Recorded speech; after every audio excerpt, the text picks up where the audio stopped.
안녕하십니까. 수요 법회를 시작하겠습니다. 오늘도 교재 12연기와 위파사나 136쪽입니다.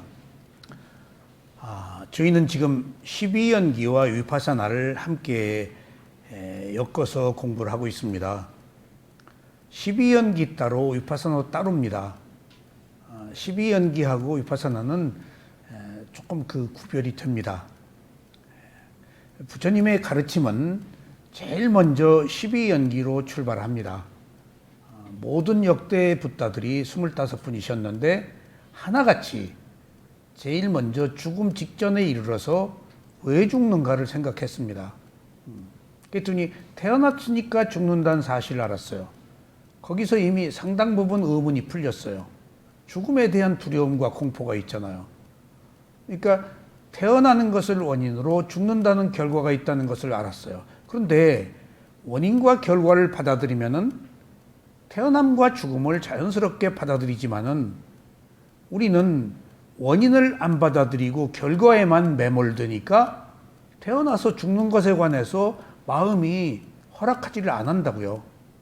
그러니까 원인과 결과의 지혜가 나면은 태어났으면 죽어야 된다고요. 일어났으면 사라져야 되듯이. 그래서 거기서부터 자기 몸과 마음의 태어남과 죽음을 통해서 역관으로 거슬러 올라가니까 마지막에 무명, 모른다 라는 근본 원인이 발견되었습니다. 그리고 다시 또 순관으로 또 무명을 원인으로 행이 일어나고 행을 원인으로 식, 재생 연결식이 일어나고 해서 마지막에 죽음에 이르는 24연기를 계속 오르락내리락 하셨습니다.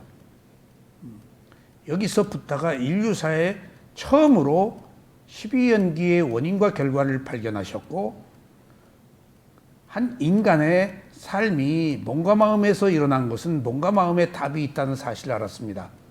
그때까지만 해도 어떤 삶에 대한 문제, 세상에 대한 모든 문제에 대한 해답을 밖에서 찾았습니다. 붓다도 역시 6년 고행 동안 고행을 하면서 밖에서 찾았어요. 죽음에 이르러서 비로소 몸과 마음을 가지고 생긴 문제는 그 해답이 몸과 마음에 있다는 사실을 연기를 통해서 발견했어요. 그리고 이제 비로소 몸과 마음으로 온 거예요. 12연기의 원인과 결과를 발견한 지혜. 그래서 제일 먼저 불교는 원인과 결과로 시작합니다. 연기가. 그런데 그 연기는 한 인간의 온 몸과 마음에서 일어나고 사라지는 연속적 현상을 의미합니다. 그래서 이제 몸과 마음에 답이 있네? 라고 붓다가 몸과 마음으로 왔어요. 그리고 나서 위파사나가 시작된 거예요. 몸과 마음으로 와서 몸과 마음을 알아차리니까 이제 몸과 마음에 느낌이 있잖아요. 여지껏은 어떤 관념을 대상으로 수행을 했는데 대상과 하나가 되는 수행을 했는데 몸과 마음으로 오니까 느낌이 있단 말이에요. 처음 발견된 거예요. 물론 느낌은 부처님이 처음 발견한 것은 아닙니다. 느낌을 힌두교나 인도에서도 인정을 했어요, 이미. 그런데 느낌을 대상으로 수행은 하지 않았다고요. 몸과 마음을 대상으로 하지는 않았어요. 몸과 마음으로 오니까 느낌이에요. 그러니까 몸과 마음에 있는 느낌을 보니까 느낌은 변해요, 안 변해요? 변하니까 느낌을 딱 잡을 수가 없어요. 느낌이 변하니까. 그러니까 느낌이 변하니까 그것을 보는 마음도 변한다고요. 어떤 대상이냐에 따라서 마음도 달라져요. 바꾸어 얘기하면은 무슨 얘기인가 하면은 마음은 대상을 아는 기능을 하기 때문에 푸른 것을 보면 마음이 푸러져요. 검은 것을 보면 마음이 검어져요. 나쁜 것을 보면 마음이 나빠져요. 좋은 것을 보면 마음이 좋아져요. 그 말은 즉슨 마음은 대상을 받아들여서 아는 기능을 하기 때문에 마음이 무엇을 하는 게 아니에요. 수상행위 다 한다고요. 그러니까 몸에 있는 느낌을 딱 보니까 느낌이 변하네. 근데 여지껏은 느낌을 대상으로 수행을 하지 않았기 때문에 대상과 하나가 되는 사마타 선정 수행만 했었다고요. 느낌이 변하니까 붙잡을 수가 없는 거예요. 대상이 변하니까 당연히 그것을 보는 마음도 함께 변한다고요. 그래서 거기서 여지껏 대상과 하나가 되는 선정수행만 있었다가 이제 12연기 다음에 대상과 보는 마음을 분리해서 보는 위파사나라는 게 생긴 거예요. 위가 분리하다, 특별하게 보다, 다르게 보다 그런 뜻이. 여지껏은 특별하게 보질 않았어요. 지혜로 보질 않았고 다르게 보질 않았어요. 하나가 되어서 봤지. 억눌러서 강력하게 밀착해서 번뇌, 괴로움을 억누르기만 했지. 근데 개입하지 않고 툭 던져놓고 보니까 세상에 존재하는 모든 것들이 변한다라는 진실을 발견해서 그게 무상이에요. 그리고 변한다는 사실 뒤에 필연적으로 오는 괴로움, 변하니까 괴롭다고요. 변하기를 우리는 원하지 않으니까. 근데 괴로움을 해결하려고 해도 안 되니까 비로소 내가 아님, 나 없음이 아니고 뭔가 마음은 있지만은 내 마음대로 되지 않는 뭔가 마음. 이 발견되어서 무상고무화의 지혜가 생긴 뒤에 무상고, 내가 아니라고 하는 최종적 그 지혜가 생기니까 이제 집착이 끊어진 거예요. 마지막인 집착이에요. 갈에 집착, 욕망이 끊어진 거예요. 그러니까 더 이상 나를 위해서 살아야 될 하등의 이유가 없으니까 무하니까 집착이 끊어지니까 새로운 것을 바라지 않아서 해탈의 자유를 얻는 것이 열반입니다. 그래서 위파사나가 발견된 거예요. 그러니까 어느 의미로는 위파사나를 내관적 지혜, 분리해서 보는 수행, 또 마음으로 보는 수행, 관법이니까. 그런데 실제 그 의역을 하면 무상고무화를 위파사나라고 합니다. 그래서 그런 일련의 과정에 위파사나 수행이 발견되어 가지고 지금 저희들에게 전해졌는데, 자, 12연기는 워낙 오묘하고 방대한 진리고 너무 오묘해서 이해하기도 어렵고 붓다가 아니면 12연기의 원인과 결과를 알 수가 없다고 그래요. 너무 오묘해서 적용 범위가. 그래서 업이 어떻게 적용되는가는 붓다밖에 몰라요. 그래서 12연기를 통해서 불교의 가장 위대한 사상인 감마, 업이 발견된 거예요. 물론 그 까르마라는 것이 다른 종교에서도 있긴 했습니다만 불교는 달라요. 불교의 감마는 업, 자성, 정견이라고 해서 외부적 힘이 개입될 수가 없어요. 힌두교는 창조주가 있어서 브라마가 있어서 다 관계를 하죠. 근데 불교의 붓다의 그 가르침인 업사상은 누구도 개입할 수가 없어요. 붓다도 개입 못해요. 남의 업에 개입할 수가 없어요. 왜냐하면 자기가 지은 행위에 따른 결과만 있기 때문에 그것을 연기라고 그래요. 그러니까 12연기 안에 업이 나와버린 거예요. 업이. 그러니까 업이 나오니까 이제 책임이 나한테 생긴 거예요. 저도 12연기를 처음에 미얀마에서 수행한 뒤에 얼마 공부를 하니까 정신과 물질을 구별하는 위파사나 수행의 1단계 지혜를 성숙한 뒤에 이제 모든 것들이 나의 의도라는 원인에 의해서 행위라는 결과가 있다는 사실을 알고 거기서 원인과 결과의 지혜가 난 뒤에 얼마나 울었는지 몰라요. 막 눈물이 계속 흐르는데, 그러니까 그 내가 가지고 있었던 상당 부분의 의문을 원인과 결과로 풀었어요. 여지껏 남의 탓이고 세상 탓이고 누구 탓이고 라고 했는데 전부 그게 내 탓인지를 알았어요. 내가 일으킨 원인으로 받은 결과라는 사실을 알았어요. 그러니까 누구를 원망할 일도 없었고 거기서 내 마음이 평화를 얻었어요. 그리고 내 탓이다 라고 하고 수행을 했는데 나중에 이제 지혜가 조금 나니까 무상고무하니까 나라고 할 나도 아니더라고요. 처음에는 내 탓이다라고 해서 책임 소재를 나한테 돌렸는데 나중에 수행을 하니까 나라고 할 나도 없어. 과거에 행위를 한 것도 내가 아니야. 처음에는 내 탓이었는데 그때 내가 아니야. 몰랐던 마음이야. 나라고 할 만한 마음이 아니야. 순간에 나는 있지만은 내 마음대로 되지 않는 나야. 그러니까 과거에 내가 행위를 한 업의 과보를 받았어. 근데 행위를 한 것이 내가 아니었기 때문에 받을 나도 없어. 그래서 자유로워지더라고요. 우리가 행위는 했잖아요. 온갖 행위, 선하고 선하지 못한 행위를. 그러니까 지금 우리는 과거의 원인이 나라고 알았으면 지금 내가 받는다고요. 그럼 얼마나 고통스러워요. 이미 피할 수가 없으니까. 근데 지혜가 나니까 무하니까 당초에 나는 없었네. 그 순간의 마음은 있었지만은 그게 내 마음이 아니었어. 단지 마음이었을 뿐이야. 단지 물질이고 몸이고 단지 정신이고 마음이었을 뿐이야. 그리고 놓고 보니까 과거의 행위를 한 나도 내가 아니고 지금 받을 나도 없어. 물론 과보는 있어요. 순간의 마음은 받죠. 내가 받는 게 아니에요. 이래서 해탈이 되는 거예요. 이래서 나가 없어져 버려야 돼요. 근데 다 지금 내가 있잖아요. 내가 없다는 사실은 상상을 하기 어려운 일인데, 그래서 미묘하고 미세하고 심오하다라고 그 말하는 이유는 불교의 가르침을 다 무상고무화를 우리가 이해할 수 없는 것들이기 때문에 지혜로 봐야 그게 이해가 되기 때문에 그렇습니다. 그래서 저는 비파사나 수행을 한 뒤에 12연기를 가르치는 곳이 없어요. 미얀마에 딱 한 군데 있어요.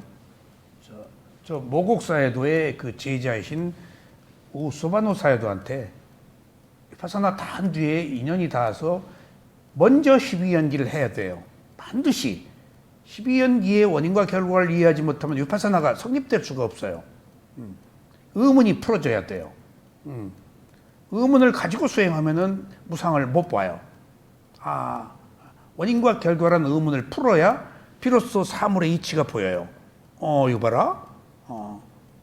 그래서 의문에서 해방되는 청정이라고 그래가지고 12연기의 원인과 결과로 의문에서 해방되고 원인과 결과니까 그런 뒤에 이제 위파사나 수행을 하니까 단계적 과정의 지혜가 성숙되었는데, 그래서 가볍게 제가 12연기를 배우지 않고 수행을 하면서 초기에 12연기의 단계적 과정의 지혜를 이제 거쳤어요. 빠짜야빠리가 하냐나라고 해서 그리고 나서 10년 뒤에 이제 다시 기회가 닿아가지고 그 12연기의 대가인 모곡사야도 제자한테 이제 12연기를 배웠어요. 그러니까 나중에 배운 거죠. 12연기를. 나중에 배웠는데도 앞서서 배워야 함에도 불구하고 나중에 배워서라도 12연기의 지혜를 조금 그 완전하게 이해할 수 있었다는 것이 얼마나 위파사나 수행에 도움이 되는지도 몰라요. 지금 거의 12연기 얘기가 제가 많은데 기초이기 때문에 그래요. 12연기라는 기본적 단계에서 해결이 안 되면 위파사나 수행 제대로 못 해요. 의문을 풀어야 돼요. 남 탓할 필요 없어요. 그래서 12연기 따로 위파사나 따로인데 제가 그 스승한테 12연기도 배우고 위파사나도 배워서 제가 처음으로 12연기와 위파사나라고 이렇게 묶어서 책을 낸 거예요. 12연기가 묶어진 책은 없어요. 따로따로예요. 그래서 12연기와 위파사나를 제가 묶었고, 또 지금 미얀마에서 오신 법사님한테 아비담마 강의를 제가 요청할 때 제가 12연기와 위파사나를 연계해서 법문을 했다. 12연기만 가지고는 재미가 없어요. 너무 복잡하고 너무 오묘하고 학문이에요. 이건 실제 가장 어려운 학문이에요. 아비담마 7론 중에 가장 어려운 부분이 연기예요. 이걸 누가 설명을 못해요. 너무 복잡하고 오묘해서 붓다밖에 설명을 못한다고 그랬어요. 그러니까 우리가 12연기 설명하는 것은 표피적이야. 그 깊은 내용으로 들어가면요, 그 얽혀있는 것들이 세상에 이렇게 심오한가 라고 할 정도로 그렇게 오묘한 그 여러 가지 그 조건들이 있어요. 그러니까 우리는 우리 힘이 미치는 수준으로밖에 못 보지만은 안에 심층적으로 들어가면 12연기가 주는 심오한 것들이 거미줄처럼 얽혀 있어요. 그러니까 이건 우리의 힘으로 이해를 못 해요. 지혜로도 이해가 안 돼요. 붓다만 이해한다고 그랬어요, 이걸. 그래서 제가 아비담마 논장을 강의를 요청할 때도 제가 12연기와 위파사나를 연계해서 법문을 하고 있기 때문에 또 아비담마와 12연기를 연계한 사람이 없으니까 아비담마 할 때도 12연기를 좀, 아니, 너 위파사나를 좀 같이 해주시오. 그러니까 마지막에는 위파사나를 해야 되니까. 위파사나가 수행이니까 부처님의 가르침이고, 그래서 지금 12연교 위파사나라는 책이 나왔고, 또 오늘 처음 오신 우리 자연스님을 위해서 드리는 말씀인데, 위파사나라는 것이 어느 날 우리나라에 처음 들어왔어요. 생경하죠. 처음 들어본 얘기예요. 1988년도에 북한산 승가사에 미얀마 우자틸라 사야도고 우반티타 사야도가 오셨는데, 우자틸라 사야도는 저희 스승이 있어요. 제가 4년간 모시고 수행을 했던 사람이에요. 마시 선원장이셨어요. 근데 처음 한국에 위파사나가 들어왔어요. 그리고 거예스님이 가서 공부하고 오신 뒤에 저희가 가서 처음으로 위파사나를 배웠어요. 이게 이런 게 있는지도 몰랐어요. 그런데 한 가지 오늘 다시 말씀드릴 것이, 부처님은 수행은 이렇게 하라라고 말씀하신 것이 사티파타나 수타라고 해서 알아차림을 확립하는 경, 이게 사념처예요. 중국식으로 얘기하면은. 부처님이 말씀은 알아차림을 확립해라 라는 경에서 수행은 이렇게 하라고 자세하게 설명을 했어요. 인류사의 성자가 수행을 어떻게 하라라고 자세하게 말한 분은 부터밖에 없어요. 누구도 성자들이 어떻게 수행하라는 구체적 실천적 방법은 얘기하지 않으셨어요. 환만 얘기했어요. 무엇이다. 근데 그 무엇을 어떻게 하라는 하우는 부탁만 하셨어요. 자기가 깨달음을 얻으신 분이니까. 하우가 없어요, 다른 데는. 그래서 다양한 이론이 나오고, 뭐 다양한 파들이 생기고, 그냥 뚝딱뚝딱 만들면 하나의 그 사상이 되니까. 근데 부처님은 완벽하게 이렇게 수행을 하라고 마찌마 니까야하고 디가 니까야 자세하게 설명을 했어요.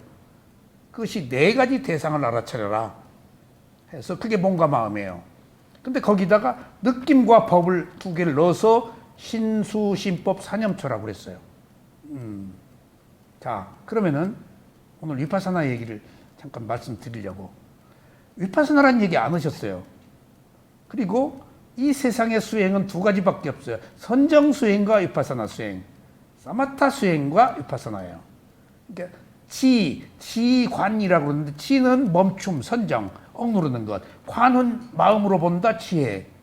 그래서 천태지관법이라고 천태종의 사마타 위파사나 수행이라는 게 있어요. 근데 지금 천태종에서 사마타 위파사나 다 안 해요.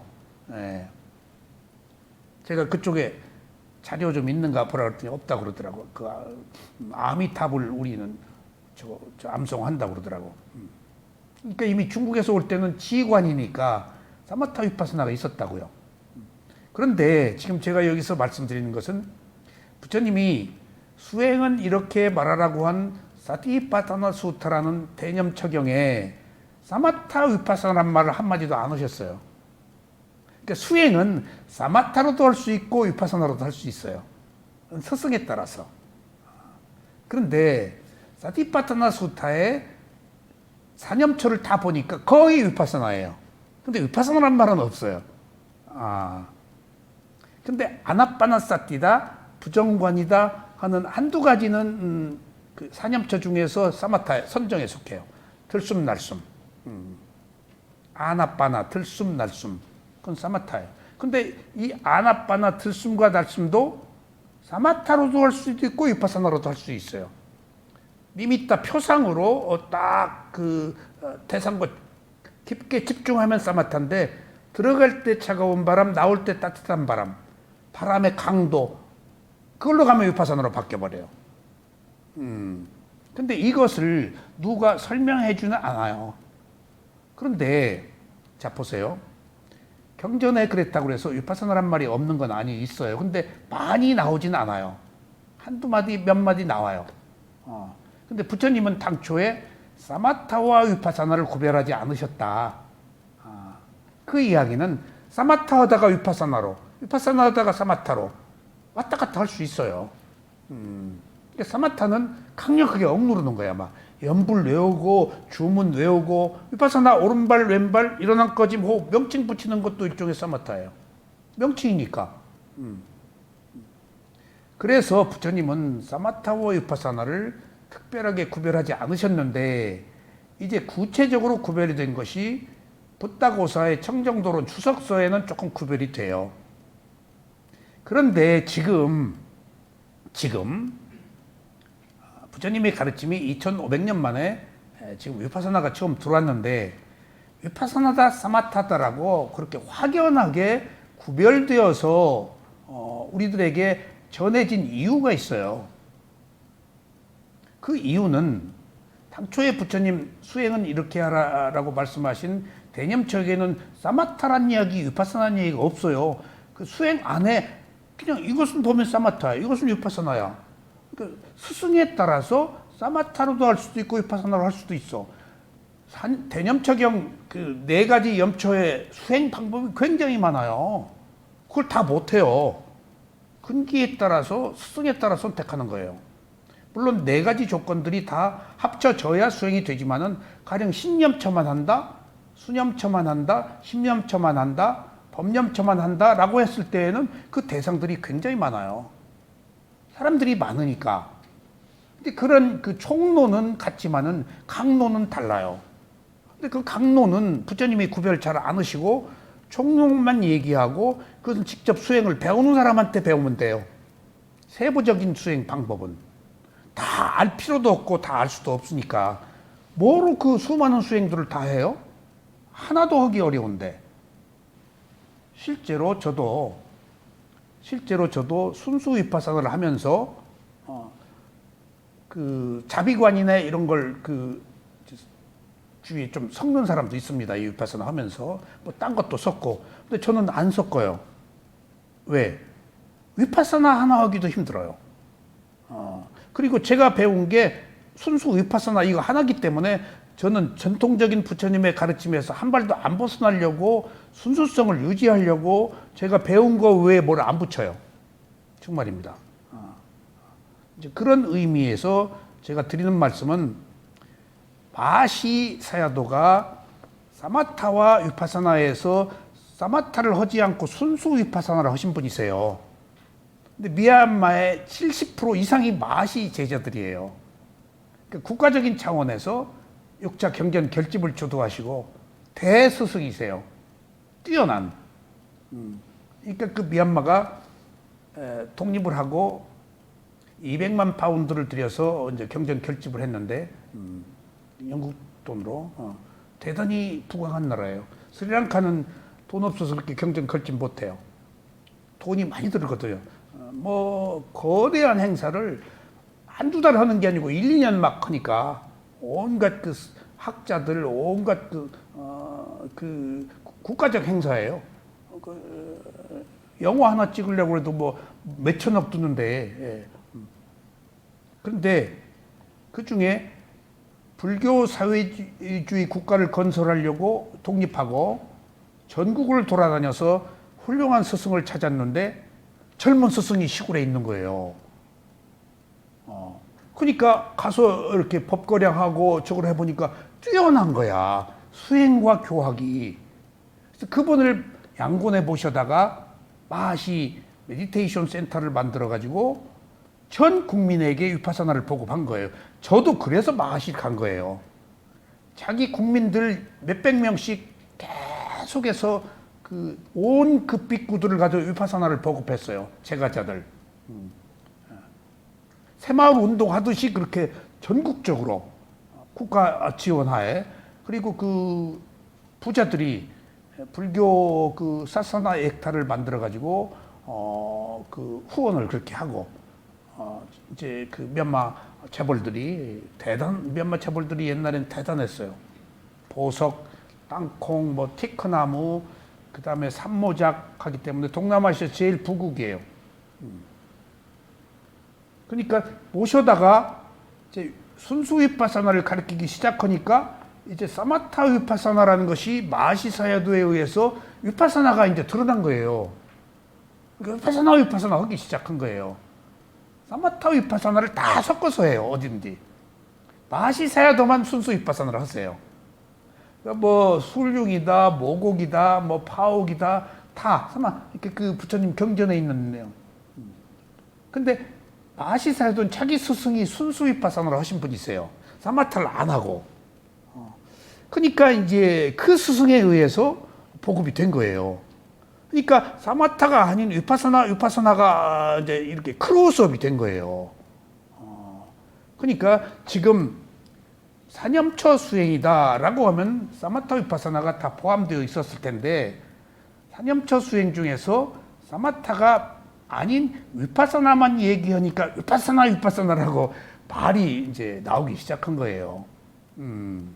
그런 역사적 흐름도 조금 이해를 해주세요.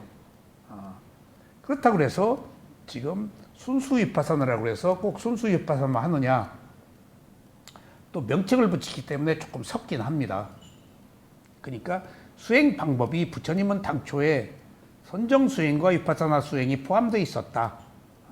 그리고 사람들은 선정 수행하다 위파사나로, 위파사나 선정으로 왔다 갔다 한다.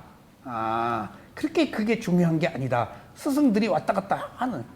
그러니까 순간적으로 왔다 갔다 하는 스승도 있고 처음에 15분 사마타 하다가 45분 위파사나로 넘어오시는 스승도 있고 또 모곡사야도는 선정으로 사선정까지 간 뒤에 위파사나로 넘어오는 경우도 있고 스승들이 다 달라요. 근데 지금 위파사나란 말이 나와서 생경하게 느껴졌는데 그것이 위파사나란 말이 무상고무하라는 지혜수행이다. 그걸 통찰 지혜수행이라고 해요. 인사이트 메디테이션. 그러니까 열반과 직결돼 있어요. 위파사나는. 무상고무하니까. 근데 선정은 열반이 아니에요. 전 단계의 과정이에요. 넘어와야 돼요. 그래서 이제 사마타와 위파사나라는 것이 있다. 그렇게 이해하는데 그것들이 그 수행 방법이 그렇게 중요한 건 아니다. 스승에 따라서 하는 거예요. 자기가 선택 못 해요. 할 수가 없어요. 스승한테 배워야 되니까. 이거 경험하지 않은 정신세계를 새로 경험하는 거니까. 그러니까 내가 사마타 하고 싶다, 위파사나 하고 싶다라고 선택할 수가 없어요. 어느 스승을 만나느냐예요. 그러니까 이것도 인연이에요. 업이고. 정말이에요. 이거 자기가 어느 스승을 선택하느냐. 내가 그 스승을 알아요? 그 스승이 어느 수행 단계에 있는지 뭘 하는지 내가 알아요? 그냥 만나는 거 아니에요. 그것도 업이에요. 그것도 업이에요. 그러니까 그런 것들을 제가 느낄 수가 있었어요. 그래서 지금 수행은 그렇게 그 방법들은 중요하지 않다. 저는 순수 위파사나를 하기 때문에 제 수행이 이제 조금 그 사마타가 아닌 것이라고 이해를 해주시고, 그런데 사념처 중에서 저는 거의는 어느 염처 하나를 특징적으로 해요. 몸 보는 가야누파사나, 몸 호흡 수행을 해요, 위주로. 근데 저는 12연기를 정말 행운입니다. 12연기를 한국에서 지금 미얀마가 아닌 나라에서는 12연기를 지금 처음 강의해요. 10몇 년 됐죠. 이렇게 어려워서 누가 강의를 못해요. 이 책이 미얀마 스승책이에요. 그리고 12연기 책 제가 5권 번역한 것이 전부 미얀마 스승들 책이에요. 그러니까 누가 12연기를 감히 이것이다라고 말 못해요. 그렇게 복잡하고 오묘해요. 근데 부처님의 가르침을 정통한 가르침을 배우신 스승들의 가르침을 통해서 이렇게 배웠는데, 그럼 위파사나로 넘어와서 저는 정말 행운입니다. 몸 보는 수행을 4년 한 뒤에 쇠문에 가서 마음 보는 수행을 3년간 또 배웠어요. 거기서 느낌 보는 수행까지 또 별도로 배웠어요. 그러니까 사념처를 다 배운 거예요. 마음 보는 수행 못 배워요. 가르치는 곳이 없어서. 가르치는 곳이 있다고 하더라도 어려워서 못 배워요. 실제로 마음 보는 수행 책을 쓰기도 어렵지만은 제가 쇠오민 사야도가 마음 이렇게 보라고 그래서 제가 지금 여기 가슴에 마음이 있는 줄 알고 이거 보다가 너무 가슴이 아파서 포기한 뒤에 그 마음에 의해서 일어난 가슴의 느낌을 보는 수행, 마음과 느낌 보는 수행을 연계해서 했는데, 마음 보는 수행 책을 쓴 이제 그 쇠오민 사야도한테 들은 이야기, 쓴 책을 보니까 쇠오민 사야도가 가슴을 가리키라고 그래가지고 그 책에 아직도 가슴이라고 나와 있어. 마음이 가슴에 없어요. 마음은 몸과 함께 있지. 그러니까 마음 보는 수행이라는 게 그렇게 말하기가 어려운 거예요. 저도 3년간 배운 뒤에 이론 없이 그냥 이론 없이 인터뷰만 하고 마음 봐라라는 이야기만 듣고 마음 보는 수행을 했는데, 하기는 했는데 내가 설명을 할 수가 없고 체계적인 이론이 없고, 그래서 이것을 드러내기가 어렵단 말이에요. 마음 비물질이니까 뭐라고 말을 못 하겠어. 알긴 알겠는데. 근데 제가 한국에 와서 12연기 이 책을 번역하면서 모곡사야도의 12연기 책을 번역하면서 보니까 거기 모곡사야도가 마음본 수행을 하셨더라고요. 보니까 거기 이론이 있어요. 기본적인 이론이. 보니까 내가 배운 게 틀리지가 않았어요. 쇠오미는 이론이 없었으니까. 원래 수행자들은 이론이 없습니다. 이론 얘기 안 해요. 그리고 그 위대한 스승들은 자기가 책도 안 써요. 그냥 법문한 거 제자들이 받아서 책을 낸 것이지, 글을 쓰려고 그러면 왜곡돼요. 글을 쓰려고 그러면. 그러니까 저도 제가 하고 있는 것을 글로 쓰려고 그러면 딱 왜곡돼요. 과장하고 확대 해석하고 그런 문제가 있어요. 그러니까 누가 무엇을 그 수행자들이 기록 같은 거 그런 게 뭐 이론 그런 거 없거든요. 그냥 단도직입적으로 수행자들은 직관으로 뚫으니까 그런 이론이 필요가 없어요. 이론하면은 언어의 유의에 걸려서 접근을 못 해요. 그냥 뚫고 봐야 돼요. 그런 교학과 수행의 그 두 가지의 어려움이, 그 접합하기 어려움이 있어요. 성향이 달라요. 수행하고 교학은. 그래서 제가 그 상념처 수행을 이제 이론 없이 이제 하는데, 거기 보니까 마음 보는 수행에 대한 그 기본 그 교학 그것들이 적혀져 있어서 내가 스승한테 제대로 배웠구나. 그리고 이제 제가 마음 보는 수행에 대한 이론 책을 쓸 수 있었던 거예요.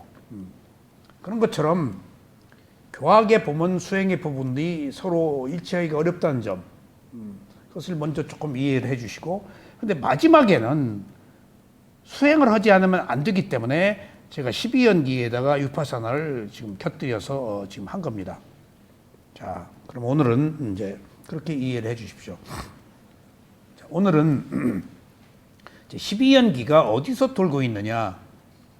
12연기가 어디서 돌고 있나요? 부처님의 가르침 아비담마 논장 속에 있어요. 근데 두꺼운 논장에 가장 어렵기 때문에 누가 접근을 못해요. 그것이 지금 테라와다 상좌불가의 서가에 꽂혀 있어요. 아비담마 논장이. 근데 그것을 풀어서 설명한 것이 지금 모곡사야도가 12연기를 자세하게 풀어 설명을 하신 거예요. 그러니까 지금 그 이론의 12연기는 경전의 책 속에 있지만은 실제하는 12연기는 우리 몸에 있다고요. 12연기가 우리 몸에 관한 거니까. 그러면 가장 어렵다는, 가장 완벽하다는 불교의 기본적인 이론인 12연기는 몸에서 일어난 원인과 결과인데, 무엇으로부터 12연기가 시작하냐? 라는 이야기는 우리들의 삶이 무엇으로부터 시작하느냐와 같아요. 우리들이 살고 있잖아요. 그럼 뭘로 사느냐가 12연기예요. 12연기로 살아요. 그 12연기가 어떻게 사느냐? 먼저 6가지 감각기관이 있잖아요. 눈, 귀, 코, 혀, 몸, 마음. 6가지 감각기관은 왜 생겼죠? 6가지 감각 대상에 접촉하려고. 이게 지금 연기가 시작된 거예요. 삶이 시작된 거예요. 눈이 대상을 보아서 무엇이라고 아는 마음이 있어야 지금 생존이 시작되는 거거든요. 연기가 시작되는 거예요. 이것은 윤회가 시작되는 거예요. 연기가 회전하면서 윤회가 시작돼요. 연기가 회전한다는 말은 원인과 결과가 계속된다는 말이에요.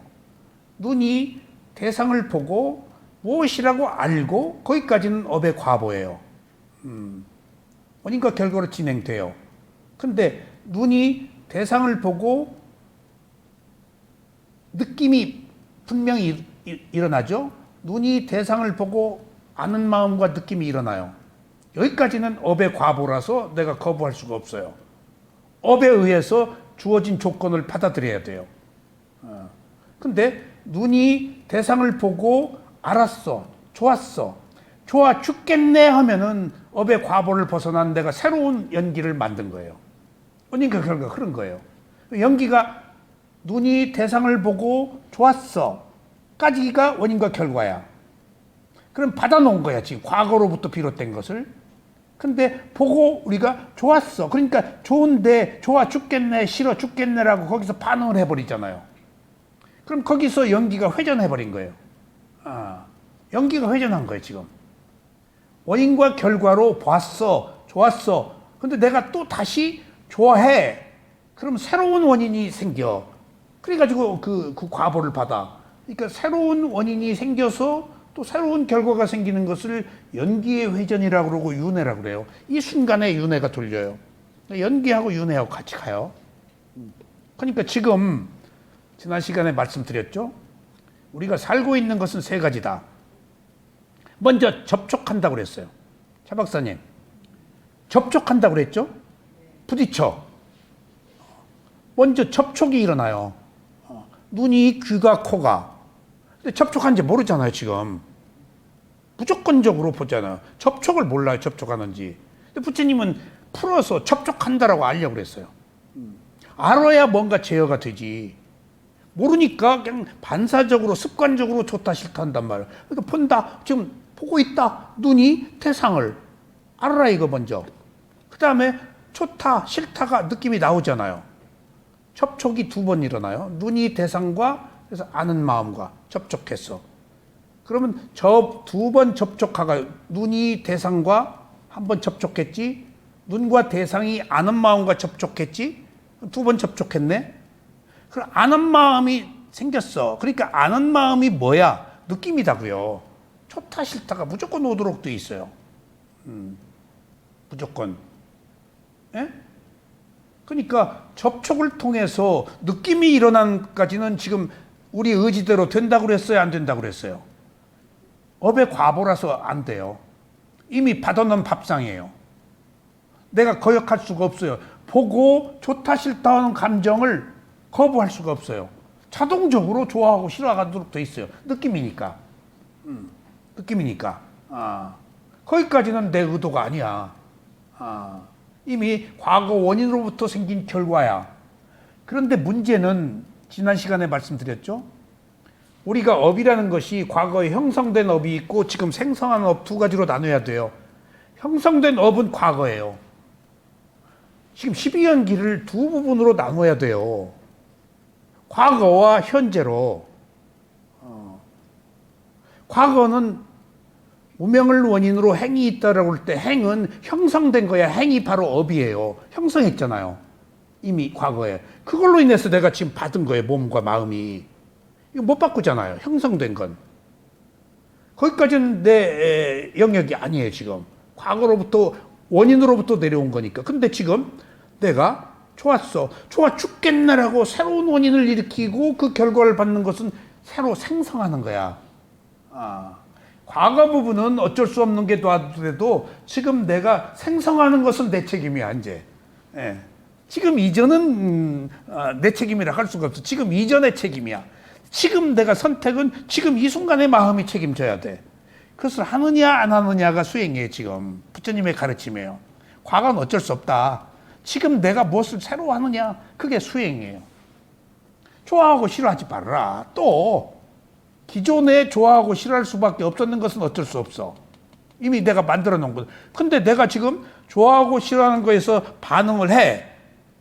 그러면은 반응을 한다는 것은 연료에 기름을 또 집어넣는 거예요. 연료를 이렇게 살고 있는 연료를 내가 집어넣어요.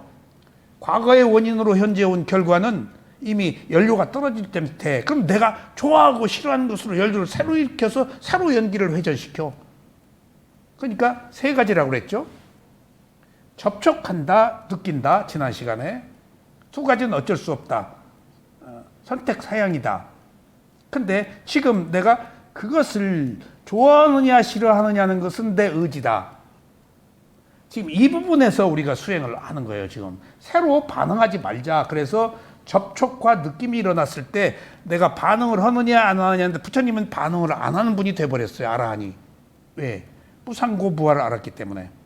모든 것들이 덧없고 변하고 존재하는 것들이 괴로움이고 그 다음에 나라고 할 만한 것이 없기 때문에 나가 없는데 뭐로 집착하냐고요.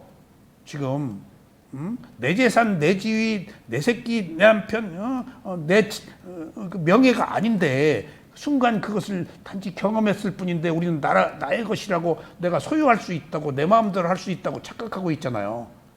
누가 누구를 내 마음대로 해요? 나도 내 마음대로 못하는데 그게 내 마음이에요. 지금 조건에 의한 마음뿐이라고요. 근데 나라고 알고 있어요. 내 마음대로 될 줄 알고 있어요. 실제로. 그러니까 지금 그게 관념이에요. 너무 오랫동안 나의 것이라고 알고 살아왔기 때문에 나 아닌 나는 생각해 볼 수도 없었기 때문에 지금 속고 있는 거예요. 꿈에 살고 있는 거예요. 내가 있다라고 생각하는 것이 꿈이에요. 지금 꿈속에서 또 꿈을 꾼다고요. 지금 우리가. 근데 그런 것들로 놓고 본다면은 지난 시간에 접촉해서 느끼는 것까지는 어쩔 수 없더라도 내가 느낀 것을 다시 또 좋아하고 시작하는 것은 내 선택이기 때문에 이 부분만 내가 할 수 있는 부분이다. 그러니까 우리가 선택, 업은 과거의 업과 현재의 업이 있는데 과거의 업은 지은 대로 받는 거니까 그대로 받아야 되고 지금 불편 부당한 거라도 받아야 돼요. 과거에 만들어 놓은 거 내가 겁을 못 하니까. 근데 지금 내가 선택하는 새로운 업은 지금 내가 책임져야 돼요. 과거는 몰라서 못했다 치더라도 이게 우리가 이것을 배워야 되는 이유예요. 과거는 이미 흘러간 거예요. 지금 불교의 위대함이 형성된 것에 연연하지 말라는 것이고 또 반드시 업자성정견 지은 대로 받는다는 어떤 원칙, 지은 대로 받는다는 대전제 대원칙은 역사상 누구도 이의를 제기 못해요. 누구도. 원인과 결과는 모든 이데올로기는 반론을 받아요. 근데 이것만큼 반론을 적게 받는 이론이 없어요. 원인과 결과니까. 사물의 이치야. 원인이 없으면 결과가 없는데, 그러니까 지금 우리는 과거의 원인으로 인해 생긴 결과를 받았어. 지금 새로운 원인을 만들지 말자는 거예요. 지금 반응을 하지 말자는 거예요. 지금. 그러니까 접촉하고 느끼고 반응하는데 부처님은 반응을 안 해버려서 윤회가 끝난 사람이에요. 괴로움이 해결됐어. 근데 우리는 과거에 반응해온 이 습관으로 또 좋다 싫다 해버려. 소득도 없이. 좋다 싫다가 재밌거든. 근데 그 재미가 괴로움인데 새로운 원인을 만들고 태어나는 원인을 동력을 지금 연료를 새로 만들어서 내가 스스로 기름을 붓고 있는 거예요. 그래서 그런 그 현상계의 질서 속에서 세 단계로 나누는데 마지막 내가 반응하는 것은 나의 선택이다. 그러니까 지금 내가 반응했으면 그에 합당한 과보를 받아야 되겠지. 여러분들 요새 눈만 뜨면은 누구를 비난하는 일로 세상이 그렇게 흘러가고 있잖아요. 전쟁을 일으키고 눈만 뜨면 누구를 비난해요. 문득 오늘 그런 생각을 했어요. 얼마 인간의 수명이 지극히 한정되어 있는데 저렇게 남을 비난하는 걸로 시간을 낭비하는 것이 참으로 불쌍하도다. 그 사이에 자기 내면을 청정하게 하면 좀 더 나았을 텐데. 그 비난이 과거로부터 유신견 자아가 있기 때문에 계속 열등감, 컴플렉스, 이기적 욕망으로 지금 비난한 거거든. 그러니까 또 그 과보를 받아서. 그래가지고 안 좋아 모든 것들이. 우리들에게 안 좋은 일이 있다면 과거 내가 잘못한 행위로 인해서 받은 거예요. 받아. 지금 어쩔 수 없어. 모르고 했어. 지금은 서로 비난하지 말자고요. 욕심 부리지 말자고요. 비난이 성냄이거든요. 그 열등의식에서 오는 거예요. 그리고 어리석음이에요, 그게. 남을 비난함으로써 내 그 어떤 정체성, 존재의 우월감을 얻으려고 그러는 거 아니에요. 근데 세상은 그러고 살아요. 세상은. 그게 세간의 질서예요. 응? 그러면은 세간은 불가피해요. 그것을 바꿀 수가 없어요. 욕심 부리고 비난하는 것. 욕심을 부리기 때문에 비난하는 거예요. 어쩔 수 없어요. 그러면 우리는 지금 그렇게 살지 말자? 예. 그게 개정의 사막의 해예요.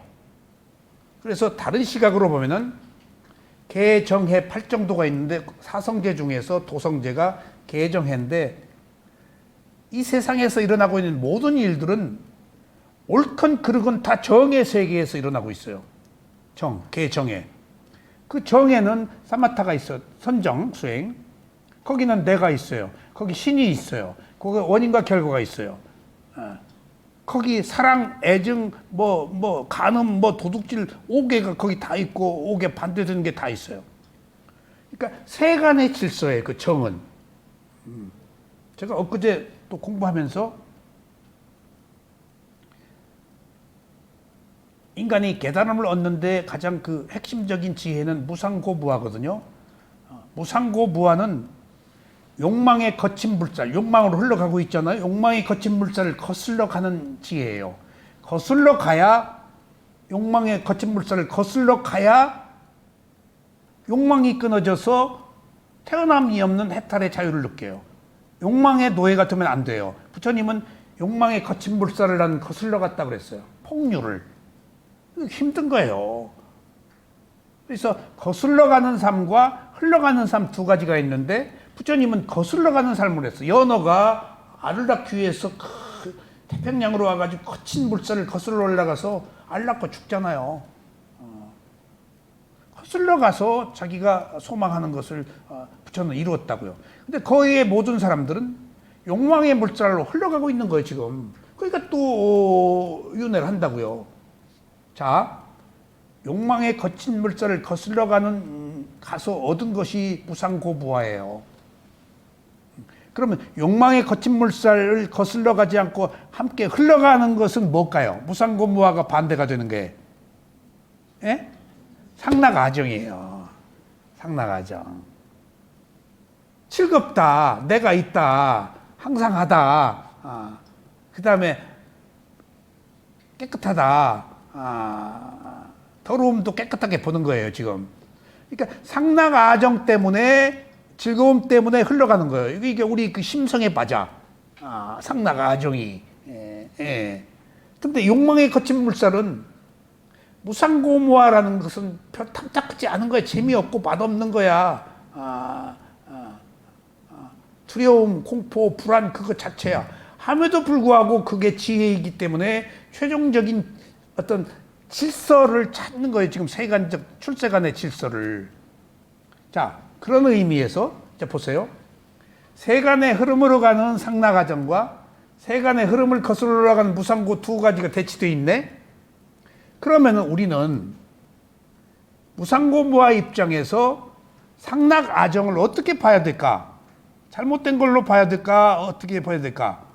잘못된 것으로 봐서는 안 돼요. 개정의에서 정의 세계의 수준에 있는 사람의 지혜일 뿐이에요.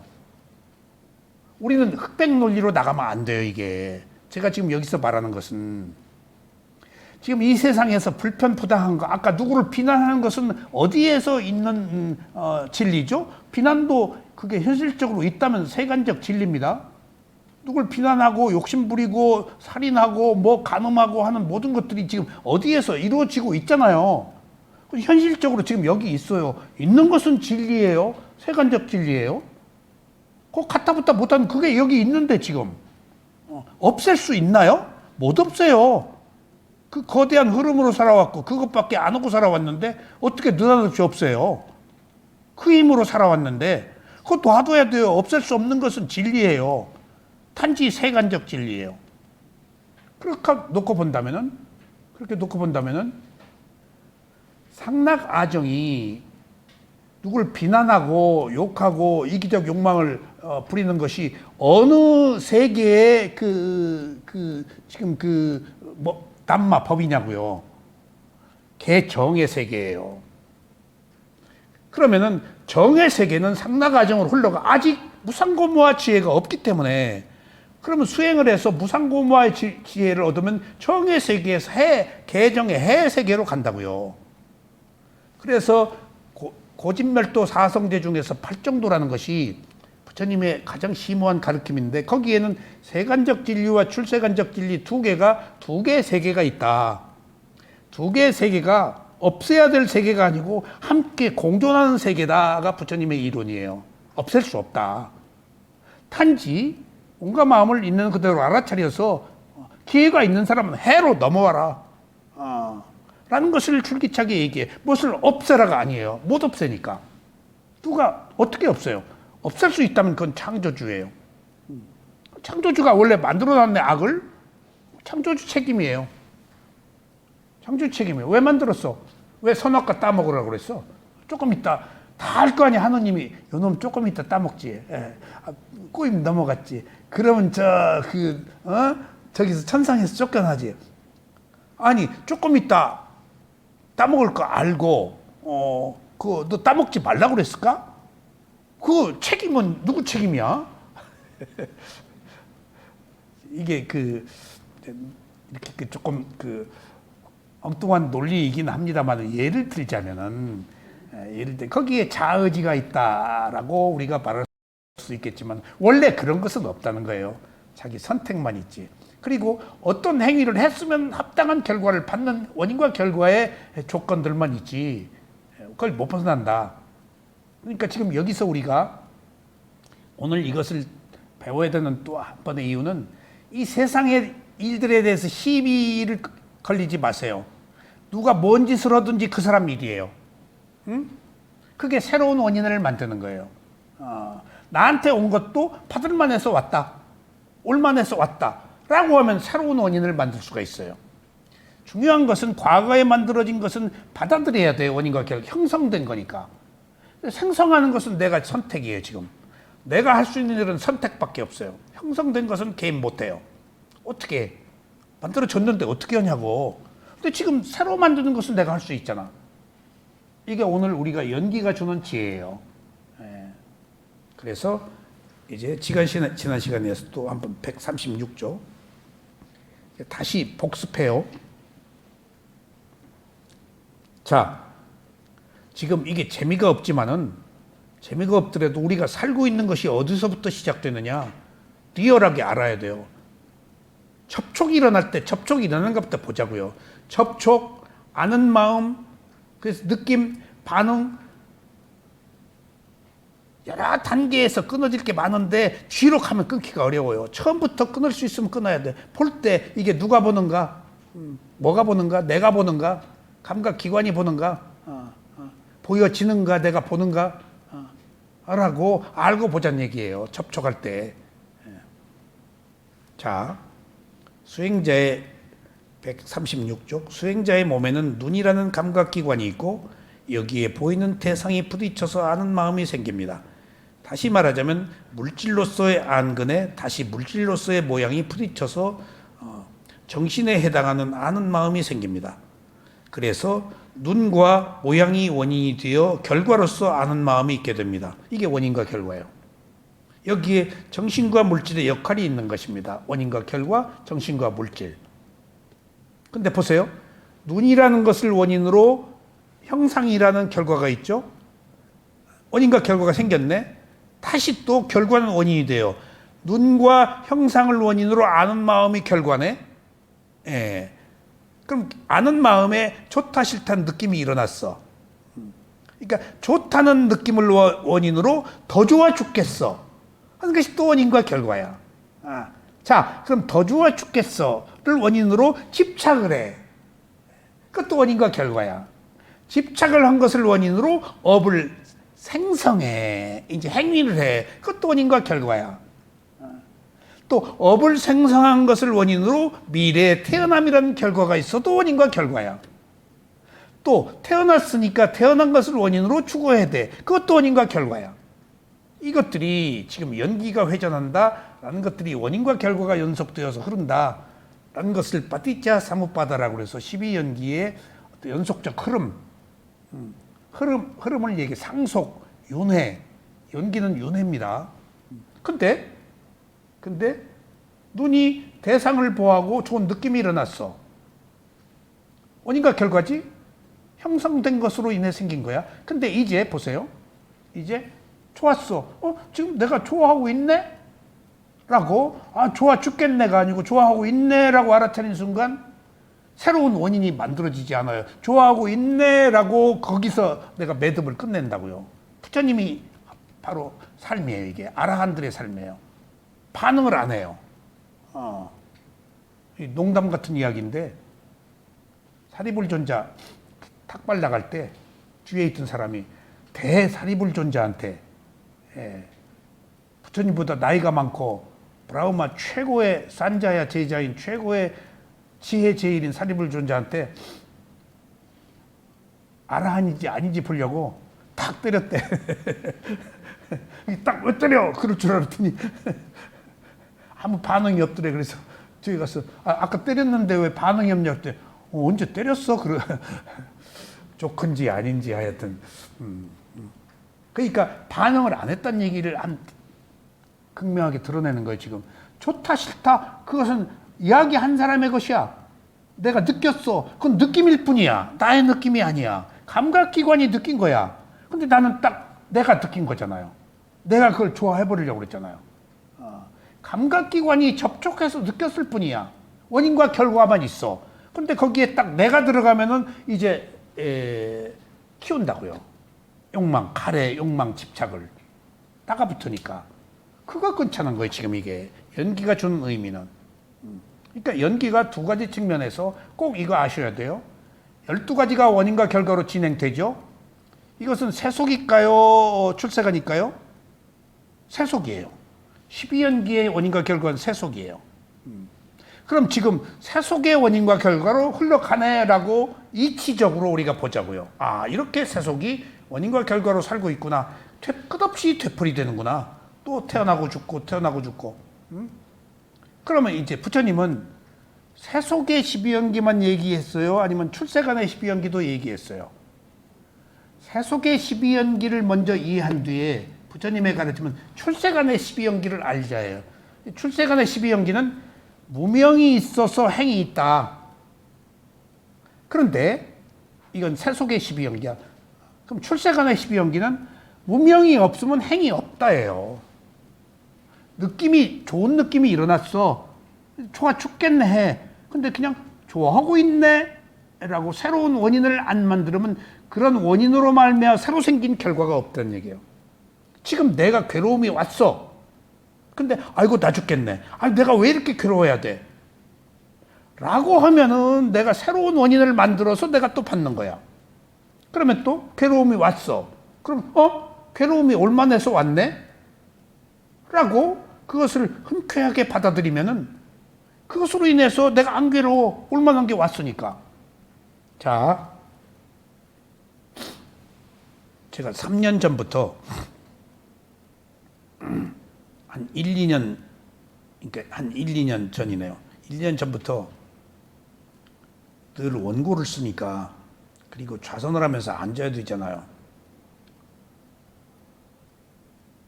좌선을 하면서 앉을 때는 엉덩이가 아파가지고 앉기가 굉장히 불편해요.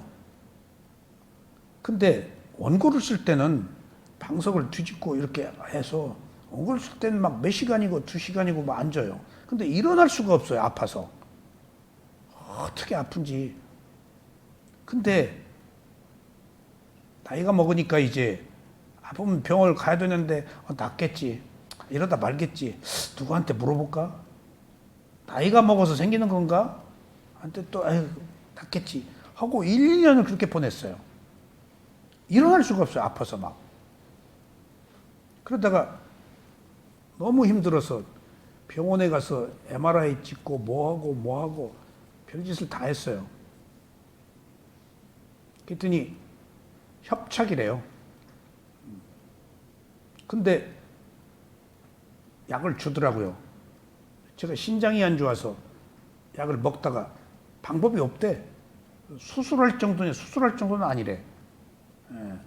수술하자고 그랬으면 제가 했을 텐데. 아직 수술할 단계는 아니래. 약 먹으래. 진통제를 계속 먹어야 되잖아. 어쩔 수 없대. 의사가 어쩔 수 없다는데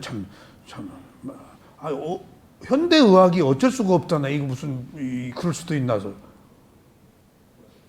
그런데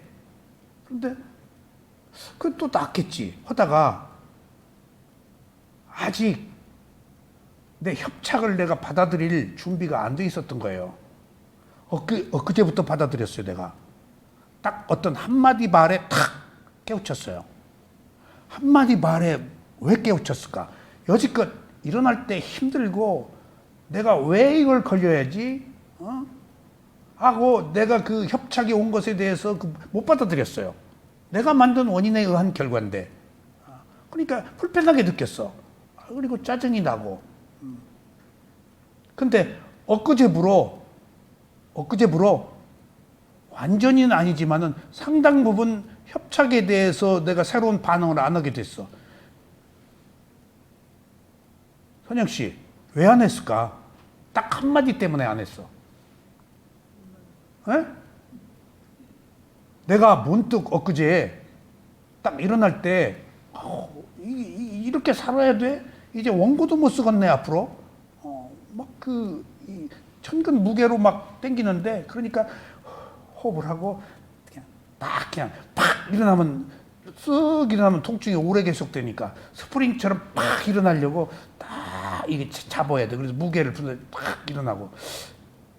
꼭 이 짓을 해야 돼? 이게 이제 앉아서 원고도 못 쓰겠네. 서서 원고를 쓸 수는 없고 컴퓨터로 써야 되니까. 그러다가 전광석화처럼 뭔 말이 딱 떠올랐어. 백 선생 그게 뭔 말일까? 퇴행성이란 말이 딱 떠오르더라고. 퇴행성이란 말을 내가 의사한테 들었어. 근데 퇴행성이란 말이 늙어서 생긴 병이란 얘기 아니야. 퇴행성이란 말이 정신이 바짝 나. 퇴행성을 내가 어떻게 해? 퇴행성으로 늙어서 생긴 병까지 내가 어떻게 하냐고. 태어났으면 죽어야 되듯이. 퇴행성이란 말이 과거의 원인과 결과로 연륜이 축적되어 생긴 불가피한 원인과 결과잖아. 오래 썼단 얘기 아니야. 오래. 그럼 감사해야지. 그런 뒤부터 내가 숨 쉬는 것이 감사하고, 꽁무니뼈 가지고 살아있는 것이 감사하고, 내가 이 수행을 할 수 있는 게 감사하고, 갑자기 퇴행성이란 말에, 아이고, 모든 게 다 감사해줘서 또, 이 아픈 것은 또 절로 가라요. 퇴행성이라며. 근데 퇴행성이란 말을 내가 의사한테 들었거든. 근데 그것은 형성된 건데 그것을 못 받아들인 거야. 나는 안 받아들인 거야. 안 받아들인 거야. 그러니까 딱 조건이 성숙된 거야, 내가. 원인과 결과를 받아들인 거야. 퇴행성이라니까. 딱 퇴행성이 뭔 말인지 내가 뭔 말인지는 알게나 했지만 늙어서 오는 병이라는 거 아니야, 퇴행성이? 백수생 그래요? 예. 그런데 늙어서 온 병에 내가 끌탕을 하면 뭐해? 어떤 원인과 결과의 조건을 받아들인 거. 그러니까 같은 병이라도 이제 갑자기 아픈 것은 고사하고, 아이고, 내가 이 글을 쓰기 위해서 아픈 것을 무릅쓰고 앉아있는 것만도 감사하다. 더 아프면 못 앉아있을 텐데. 아이고, 이 법문을 할 수 있는 것만 해도 감사하다. 갑자기 이제 퇴행성이니까 늙어서 쇠잔해 가잖아. 불이 꺼져가고 있는 거 아니야. 그래서 제가 엊그제 옹달샘 글에 바사나 수행에서 일어나고 사라지는 진리가 현상을 바로 보는 지혜, 삼마사냐나가 3단계 현상을 보는 지혜에서 무상이 나와요. 근데 거기 무상고무가 다 나왔는데 4단계에 가면 일어나고 사라지는 무상이 분명하게 드러나요. 근데 5단계로 가면은 일어나고 사라지는 무상의 단계에서 5단계, 지혜가 성숙단 단계에서 5단계 가면 뭐가 보이는 줄 아세요? 일어나는 것은 안 보이고 사라지는 것만 보여요. 무상이 더 깊게 들어가 버려요. 그럼 그 뒤에 뭐가 일어난 줄 아세요? 지혜가? 예? 혐오의 지혜가 일어나요. 거기 싫어져 버려요. 수행 거기서 다 포기해요. 혐오가 막 일어나요. 왜냐하면은 내가 여기 꽁지뼈 지금 협착증인데 지금 계속 혐오하고 있었다고. 지금 못 받아들이고 있었다고. 그러니까 혐오가 일어난 거야 지금. 원인과 결과로 못 받아들인 거야. 방가냐나에서 지금 일어나고 사라지는 것이 방가냐나에 가면 사라진 것만 보이고 안 일어나요. 그럼 그 상태에서 땅이 꺼져 보여요. 그리고 이 건물도 이렇게 흔들려 보이고 철탑도 이렇게 휘어져 보이고 내 마음이 혼란이 와요. 그 뒤에 혐오의 지혜, 안 좋은 지혜들, 고통스러운 지혜들이 수행을 통해서 올라갔는데 더 굉장히 나빠져요. 수행이. 그래서 혼자 못 가, 이 수행은. 더 올라갔음에도 불구하고 지금 내가 바라는 마음하고 안 되잖아, 지금. 무상을 못 받아들인다고 하지. 보긴 봤는데. 그러니까 거기서 두려움, 공포, 불안, 혐오가 막 일어나요. 거기서 수행들 다 포기해요. 그러니까 하면 수행이 올라갈수록 더 좋은 것만 있는 거 아니에요. 자기 의식의 깊은 곳에 있는 안 좋은 찌꺼기들이 자꾸 올라오도록 돼 있어요. 그래서 혼자는 안 돼요. 계속해서 뭔 생각들이 나요. 그거 내 생각 아니야. 그냥 기억일 뿐이야. 오만 가지. 거기에 연루되는 것은 내가 그것을 집착하려고 하는 거예요. 그래서 세간의 진리와 출세간의 진리로 나누라는 거예요. 그것을 받아들이는 것이 출세간의 지혜예요. 못 받아들이면 세간의 지혜에 머물러요. 정에 머물러요. 해로 못 가요. 해로 가기 위해서는 나한테 온 모든 불편부당한 것들을 무조건 받아들여야 돼요. 그건 과거의 원인으로 말미암아 생긴 결과니까. 어떻게 할 거예요? 바꿔요? 못 바꿔요. 이렇게 우리는 현실적으로 바꿀 수 있음에도 불구하고 습관적으로 내 것이라고 나의 감각적 욕망을 버리기가 싫어서 내가 안 버리는 거예요, 지금. 그러니까 사소한 얘기지만은 그런 어느 순간순간 하나에 협착이라는 얘기를 내가 의사한테 들었던 것 같아요. 근데 그냥 그 아픈 것 때문에 협착의 진정한 의미를 몰랐어요. 백선생한테도 들었었고 내가. 퇴행성이라고. 응? 퇴행성이라고. 근데 퇴행성이란 얘기가 이제 이 수행을 계속하고 있으니까 무상에 대해서 말하고 있으니까 퇴행성 협착증? 이거 보라 늙어서 온 거네. 이거 원인과 결과 형성된 것으로 인해서 이것을 내가 왜 저항했지? 그대로 받아야지. 아이고 퇴행성 협착증 가지고 앉아서 원고 쓴 거 감사하네. 못 쓸 뻔했는데. 그러니까 밥 먹는 게 감사하고 위에 계단 찔뚱짤뚱 내려오면서부터 찌뚱찌뚱 하면서도 지금 걸을 수 있다는 게 감사하고 이 수행을 할 수 있다는 게 갑자기 감사하고 이런 거라고. 이게 내 마음으로 한번 바꿔버리면 그것들이 흙이 백이 되고 그리고 괴로움이 행복 즐거움으로 바뀔 수가 있어요. 내 마음이 받아들이는 것에 따라서 결정되지 그걸 누가 결정하냐고요. 조상이 해줘요, 뭐 부모가 해줘요, 하나님이 해줘요, 부처님이 해줘요.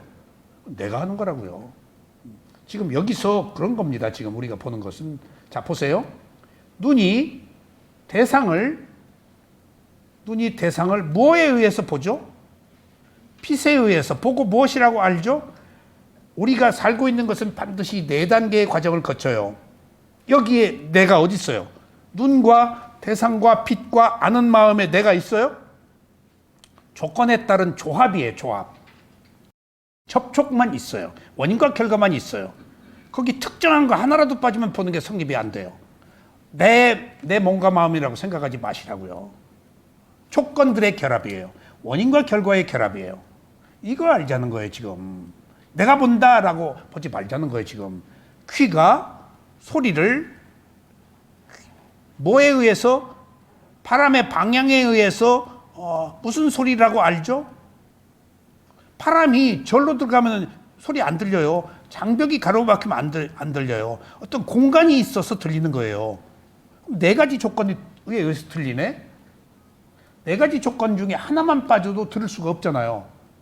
거기에 네 가지 조건에 나는 있나요? 원인과 결과 조건만 있다고요. 원인과 결과가 조건이에요. 같은 말이에요. 빠째하빠리가 하냐라고 해서 원인과 결과 그걸 조건져졌다고 그래요. 여러 가지 조건들이 있어요. 우리가 모르는 다양한 조건들에 의해서 뭔가가 형성되고 원인과 결과가 흐르고 있는데 그걸 다 알 수가 없어요. 몰라요. 이게 일단 조건이라고 보자고요. 원인과 결과라고 보자고요. 그러니까 어떤 조건들에 의해서 살고 있는 것이지 내가 사는 게 아니라 코가 냄새를 어떤 공간, 막힘이 없는 곳이기 때문에 향기다, 뭐다, 구린내다, 먼 냄새다. 네 가지 조건이 냄새를 맡는 것이지 내가 맡는 게 아니에요. 혀가 맛을 뭐에 의해서 맛있다고 알죠? 예? 침에 의해서. 그리고 무슨 맛이라고? 제가 또 이제 몸이 여기저기 삐거덕거리면서 온갖 그 장애를 드러냈는데 요즘에 추워서 운동은 못하고 먹는 걸 굉장히 조심하고 소식하고 하는데 자꾸 입이 말라요. 그래서 당뇨를 재보면은 그렇게 그 당뇨 수치는 없고 그래서 왜 입이 마르지? 왜 입이 마르지? 나버려 두어라. 그래서 어제 병원에 가서 의사한테 당뇨 약을 조금 바꿔주시든지 입이 자꾸 마른다. 그래서 내가 물을 많이 먹기 때문에 전해질 때문에 그런지 그래서 내가 된장 같은 걸 짜게는 안 먹는데 조금씩 간은 염분은 섭취하고 있는데 자꾸 입이 마른다. 그랬더니 의사가 내 피 체크한 거 보더니 혈당으로 인해서 온 것은 아니네요. 근데 당뇨로 인해서 온 게 아니면은 왜 자꾸 입에 침이 마르죠? 그랬더니 의사가 나이가 먹으면 또 퇴행성 얘기가 나오네. 나이가 먹으면 침샘이 막히는 수가 있어서 입이 건조해진대. 또 이것도 벼슬 하나 달았네 또. 침샘도 막히네 또 이거. 그러니까 알으니까 몰랐을 때는 자꾸 의심이 가는데 알으니까 또 받아들이게 되더라고. 그럼 어떻게 하죠? 침샘을 뚫어요. 그랬더니 물을 자주 드세요. 그래서 알겠습니다. 그리고 물을 또 조금 홀짝홀짝 마시네. 그러니까 이런 것들이 생로병사의 병이거든. 생에 노사의 병이 들어가 있잖아요. 생로병사가 기승전결이에요. 필수적인 거예요. 오도록 돼 있는 거예요. 근데 오도록 돼 있는 것을 지금 전에는 모르고 있다가 왜 느껴? 또 한 가지 제가 위안하는 것이 옛날에 60, 70을 못 넘겼는데 지금 80을 넘기고 있잖아요.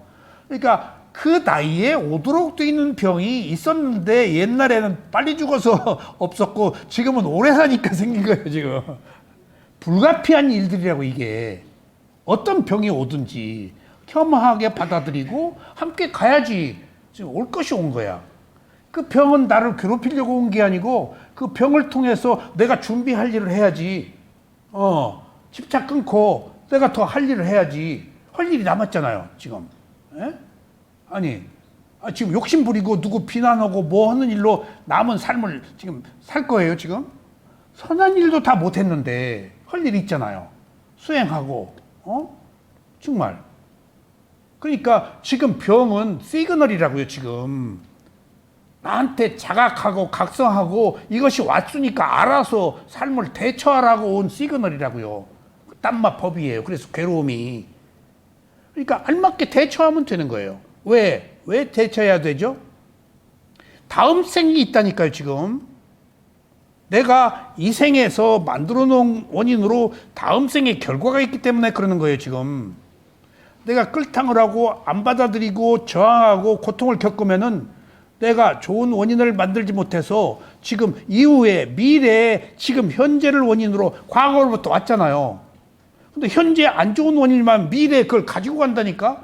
왜 좋은 거 못 가지고 가냐고요. 받아들이면 좋은 걸 가지고 가요. 수용했으니까. 못 받아들이면 내가 화내고 있는 거예요. 썩내고 있는 거예요. 받아들이면 수용해요. 관용이야. 그러면 거긴 자애가 있어요. 그럼 지금 이왕이면은 지금 이후에 나로부터 오는 생명이 무아이기 때문에 내가 아니라고 하더라도 나로부터 오는 생명에게 내가 물려줄 수 있는 도덕적 덕목이라고 하면 좋은 거 물려줘야 되지 않겠어요?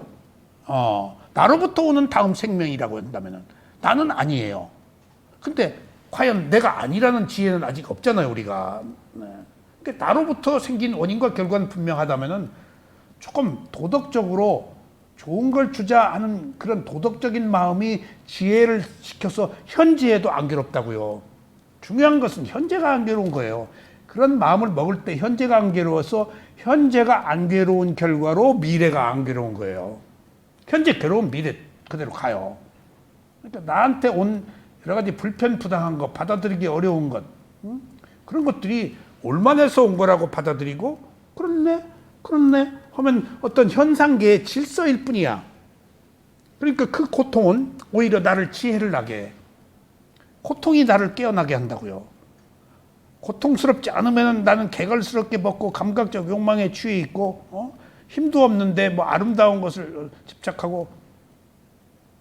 제가 이 수행을 이렇게 그 욕망의 거친 물살을 거슬러 올라가는 힘이 만약 있었다면은 이게 보통 힘으로 했겠어요? 해병대 기질이 있었으니까 했겠죠. 그래서 내가 한번 돌아봐요. 제 삶을. 그리고 우리 집에 있는 여러 가지 가구들, 장식들 봐요. 막 더덕더덕 집착이 묻어 있어요. CD가 막, 도자기가 막 뭐, 그림이 막 뭐가 막, 내가, 카메라가 지금 뭐, 그냥 무슨 박물관을 차려 놓을 정도로 막, 내가 하는 모든 것들은 적당히 한두 가지가 아니에요, 그냥.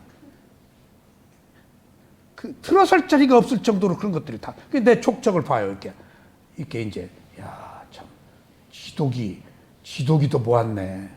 지도기도. 내가 이면찬이 그 리스트 라우마니노프 CD를 사려고 몇 번 갈래다가 야, 또 사? 그래도 이건 사야 돼. 아니야. 그만 사. 여기 있는 것도 다 못 들었어. 그리고 전에 갔었으면은 딱 그냥 스프링 튀듯이 가서 샀지. 한 장만 안 사 또. 근데 이제 너무 많은 흔적을 보고 그리고 내가 뭘 느꼈는지 알아요? 그런 것들이 잘못되었다고 느끼질 않았어요, 나는. 이런 집착이 있어서 좋은 쪽으로 내가 승화했구나. 그것들을, 에너지를 그렇게 쏟아부은 것을 조금 바꾸어서 수행 쪽으로 지금 쏟고 있네. 여기 없었으면 이것도 못해. 이왕이면은 그 에너지를 좋은 쪽에 지금 쓰고 있네 하고 과거에 그렇게 내가 모아놓은 거에 대해서 그렇게 불편하지 않더라고요. 흔적이네. 지금 그 에너지를 좋은 쪽에 쓰면 되지 라는 생각을 했어요. 그러니까 이제 죽으려고 그러는지 안 보이던 것도 이렇게 보이네 이제. 족적들이. 그러니까 반성이 아니고 어떻게 살아야 될 건가, 그런 그 생각들이 더 열절해져요. 그래서 제 느낌은 뭔가 하면은 부처님의 가르침이잖아요. 어젯밤 잠자다가 일어나서 그 생각을 했어요. 꿈속에 아마 그런 꿈을 꿨던 것 같아요. 제가 사학과 학생들이나 뭐 이런 데 가면은 학교에서 땅 파고 다 저거 하거든요. 국문과도 또 탁본 같은 거 하러 나가고 다 그러잖아요. 제가 문득 꿈속이었는지 깨어서 그랬는지 문득 그런 생각을 했어요. 부처님의 가르침이 2500년 만에 제가 지금 만난 거라고요. 저는 다른 종교를 믿고 있었고, 그리고 우리가 알던 부처님과 다른 부처님의 가르침이에요, 지금. 이게 테라와다 상자불교의 빨리어 경전에 입각한, 그리고 빨리어 스승들에 의해 전해려온 위파사나를 제가 배웠잖아요. 거기다 12연기를 배우고. 그러니까 지금 여지껏 배우지 못한 부처님의 가르침을 2500년 만에 내가 배웠는데 어떤 느낌을 가졌는가 하면요, 내가 막 흙을 파고요, 거기서 불상을 발견했어요. 불상을. 그리고 솔로 불상을 함부로 다루지 않고 솔로 불상을 다 이렇게 털어냈어요. 부서질까봐, 깨질까봐. 그러니까 그게 꿈이었을 것 같아. 그리고 깨어나서도 그 생각이 오래 갔어. 그리고 무슨 생각이었는가 하면 내가 2500년 전에 부처님의 가르침을 이제 발견해서 내가 이 길로 가는 것이 불상을 땅에서 파내가지고 뭐 솔로 하나하나 내가 부처님의 가르침에 조금씩 접근하는 과정이 소중하게, 그리고 얼마나 그 불상이 진귀하게 느껴졌는지, 이 가르침을 내가 만났다는 것이 정말 정말 행운이구나. 언제 이 가르침을 만나? 무슨 부처님이 종교 교주로서 나를 믿어야 어디 간다는 얘기가 아니고, 그러니까 뭐 재산 내놔라가 아니고, 그러니까 복을 빈다는 게 아니고, 나의 가르침, 나의 얘기로 너의 괴로움을 해결한다는 거, 이것밖에 없잖아요, 지금. 부처님을 위한 게 아니고, 내 이야기가 너의 괴로움을 해결해 주는 거다는 거 아니에요, 지금 이게. 누가 나의 괴로움을 해결해 줘요? 오직 이 담마, 이 가르침으로, 있는 그대로 보는 가르침으로서밖에 해결이 안 된다는 거 아니에요, 지금. 그러니까 얼마나 소중해, 이게. 뭘 지금 교세를 확장하고, 뭐 재산 증식을 하고, 지금 종교, 뭐 세력에 지금 기독교에 비해서, 이슬람에 비해서, 뭐에 비해서, 불교는 극히 적은, 그나마도 스리랑카, 미얀마는 쓰러져가는 나라고, 뭐, 무슨 세력이 있냐고요. 부처가 그런 세력을 위해서 법을 폈나요? 한 인간의 괴로움을 해결하는 것이면 된 거죠. 몇 사람이라도 부처는 상관없는 거예요, 지금. 단 한 사람이라도 괴로움을 해결하면 되는 거예요. 그게 담마의 정신이에요. 내가 그런 소중한 괴로움을 조금씩 더 접근해 가니까, 모르는 것을 알게 되니까, 솔로 불상을 이렇게 쓰러도 얼마나 내가 이걸 하고 있는 것이 소중한지, 그러니까 꿈에서 깨어나서도 상당히 그 여진이 오래 계속되더라고요. 정말 아마 그 퇴행성 때문에 다 온 것 같아. 퇴행성을 받아들일 수 있었다니까? 왜? 부처님의 가르침이에요. 침샘 막힌 것을 감사하게 받아들였어. 아직 맛은 있으니까 꽉은 안 막혔구나. 다 이거 못 받아들이는 거 아니에요, 지금. 지금 왜 그래? 하고 짜증낼 일인데, 그래서 해결될 일이에요? 주어진 건 받아야지. 그러니까 이런 것들이, 나한테 온 모든 불편부당한 것들이 지금 극복하고 개척하는 게, 받아들이고 반응하지 않고 수용하면은 거기서 새로운 삶이 만들어진다는 거, 지금 우리가 괴로움이 없는, 그겁니다. 지금 오늘 우리가 여기서 공부하는 게. 자, 오늘 여기까지 말씀드리겠습니다.